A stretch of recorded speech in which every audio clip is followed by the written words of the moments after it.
wonderful pitching last night in New York. Just wonderful. And from front to finish, I've got not a negative syllable to speak about Bailey Falter, about Chase Shugart, Tanner Rainey, David Bednar, Dennis Santana. Good morning to you. Good Thursday morning. I'm Dejan Kovacevic of DK Pittsburgh Sports. This is Daily Shot of Pirates. It comes your way bright and early every weekday. If you're into football and or hockey, I also offer daily shots of Steelers and Penguins in the same place that you found this. Pirates 4, Mets 0, avoiding the 3-game sweep at Citi Field. And it was done, as one might expect, almost entirely on the backs of the pitching staff. That's kind of how it goes with this team. The Mets totaled 6 hits, all of them singles. And the Pirates were able to total 4 runs of offense on 2 total swings. 2-run homers by Matt Gorski and Jared Triolo accounted for all of the offense. Now, all that aside, me being me, this was the 20th consecutive game in which the Pirates failed to score 5 runs or more. And that is a record for this 144-year-old franchise. And a big part of the reason is that Bryan Reynolds, after going 0-for-3 with a walk, is now 2 for his past 45. And his season average is down to an unthinkable 194, his OPS at 568. This is your best player. And yeah, I'm aware Paul Skeens is on the roster. When I say best player, it's the way people inside the game say best player. You'll never hear them describe a pitcher that way. They're talking about your best position player, your best guy who's available to you 7 days a week. And Reynolds really, really, really is available to you. He's missed 1 game all season. He's already got 193 plate appearances, and he's done precious little with those. The question is why? Greg McAfee, our baseball beat writer at DK Pittsburgh Sports, covering the series in New York yesterday, asked Reynolds basically what's going on. It's something I've gone through before, but it's a little bit longer, I guess, but it's not something I'm convinced is going to last forever. Okay, but again, what's going on? Like, what's really going on? Could it be that the muscle strain in his right shoulder that slowed him down early in the season and kept him to just hitting because it's in his right shoulder, the one with which he throws? Well, if it was, I'd have a hard time explaining that he plays every bleeping day. Guys get rested on this team for no reason at all. I'm not suggesting it isn't real. Far from it. I'm just saying that I don't know that it would or could be the reason that he's not hitting. So is it because maybe, as Don Kelly has been stating, that he's pressing, he's trying to really step up for this team that's got the fewest runs in Major League Baseball?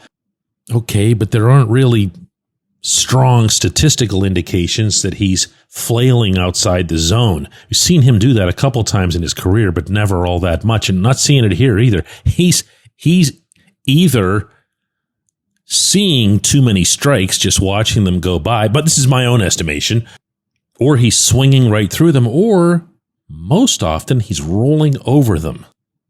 And that might be supported by a 72-point drop in his batting average against off-speed pitches. When Reynolds is himself, he really doesn't have much daylight between the types of pitches that he's seeing. He'll hit the fastball, he'll hit the curveball, he'll hit all the balls.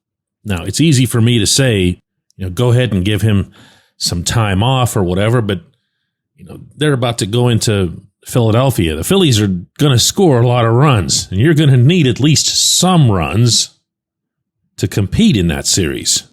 So does today being a day off for the team count for anything? If you give him a day or 2 off, do you bring him back Sunday? Do you wait until they're back at PNC Park next Monday? Now, I don't have that answer, and I'm glad I don't have to be the one to come up with it. Kelly does. But I will say this, there's a lot of stuff that all of us, and myself very much included, will pin on coaching, instruction, management all the way up to the owner. This isn't one of those. Reynolds is a self-made hitter. He's been able to hit all his life. He knows who he is. He knows what he is. And in the past, anytime he's gotten over one of these things, he's been the one responsible for it. So don't do the reflexive thing and just blame the Pirates. This one's on one player. This one's on this team's best player. When we come back, J1Q. If you're looking for a great dining experience, look no further than North Shore Tavern. Located directly across Federal Street from PNC Park, next door to Mike's Beer Bar, North Shore Tavern is Pittsburgh's home for steak on a stone. Enjoy your steak finished on a hot lava stone in front of you, where you ensure each piece is cooked to exactly your liking. Or try their rotating selection of entrees, hot sandwiches, salads, and burgers, all while enjoying the ambiance dedicated to the great players and history of the Pittsburgh Pirates all around you. Come see why everyone's talking about North Shore Tavern and steak on a stone. It's Gun Storage Check Week.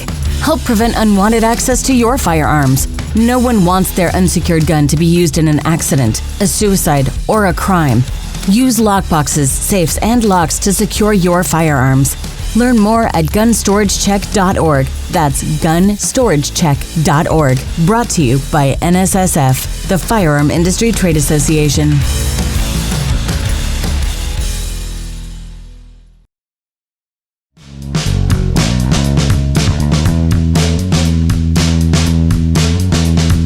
Today's J1Q comes from Alex Gelman, who says, first time J1Q, DK, we all know with this ownership and Major League Baseball that our Buccos have zero chance at true contention. Is there any possibility at all in your mind of a true salary cap system and revenue sharing for smaller markets post 2026? If not, then there's no point in watching. I very rarely make it through an entire question on the salary cap system without first offering some kind of correction. You say, actually, this isn't really so much a correction. This is a little bit of a clarification. You say a true cap system and revenue sharing for smaller markets. The way this works is everybody's involved. Everybody's in this. And when it works really well, as it has for the NFL and the NHL, everyone benefits. All of the markets benefit. And here's how. The pie gets bigger. The totality of the revenue gets bigger. Why? Well, think about this. You're getting next to nothing out of Pittsburgh, out of Cincinnati, certainly out of St. Petersburg, Florida, certainly out of Sacramento, California, certainly out of Miami. And that's 1/6 of your entire membership right there. That's 20%. Now, would you take a 20% increase? I know that math isn't perfect on that, but just asking, would you take a 20% increase on your overall revenues instead of having just a handful of your markets being just dead in the water? The way this system works, Alex, there's a ceiling and there's a floor. And there's revenue sharing that's expanded enough so that everybody can legitimately afford to spend within that range. What you want is a fairly tight range, something between $20 million and $30 million, meaning that would be the gap between the ceiling and the floor. Everyone hears the term salary cap and thinks that all you're doing is putting a ceiling on the Dodgers and the Mets and the Yankees and whoever, and that's only 1/3 of the process. With more markets invested in Major League Baseball, more people, are paying attention. More people watch the playoffs. More people watch the World Series. Why? Well, in part because it's not just the same 2 or 3 teams showing up there every year. You create an environment that's much more along the lines of the NFL, where it's completely reasonable for the Green Bay Packers, based in the smallest market in all of professional sports, to be in the Super Bowl. Not a big deal, right? In fact, they've actually won a couple. Same thing in the NHL. Winnipeg is the smallest market in the league. There's 700,000 people living in the capital of Manitoba and virtually no suburbs. But they had the league's #1 record in the regular season. A little bit of a struggle for them right now in the playoffs, but I digress. All of this can be done. The only people who tell you that it can't be done, and watch this pattern for yourself. There's a lot of my longer time listeners who originally were skeptical whenever I would say stuff like this are now watching it all play out in real time. Those are the writers who don't cover teams, or for the most part, don't cover games. They're commonly referred to as the national writers, but there's nothing national or distinctive about them. They just don't cover an actual team. So where do they get their information from? To an extent, team executives take it from somebody who's been in this business my whole life. They're not really interested in sharing much with you. And that's why the overwhelming majority of their sourcing is from agents. Agents who deal with the union. So if those writers tend to come across as strikingly one-sided on this issue, there's a reason for that. Without those agents, they're not getting you anything because they're not covering teams, they're not covering games, they're not even really around anything. They'll tell you, as a result, that it can't happen, that it's unlikely, it's impossible. As Buster Olney from ESPN went at me on social media a few days ago, calling my thoughts on this fantasy land, and do you really think the union would ever go for this? They don't have to go for it. Owners set the work rules. Owners stick together. Owners do a lockout.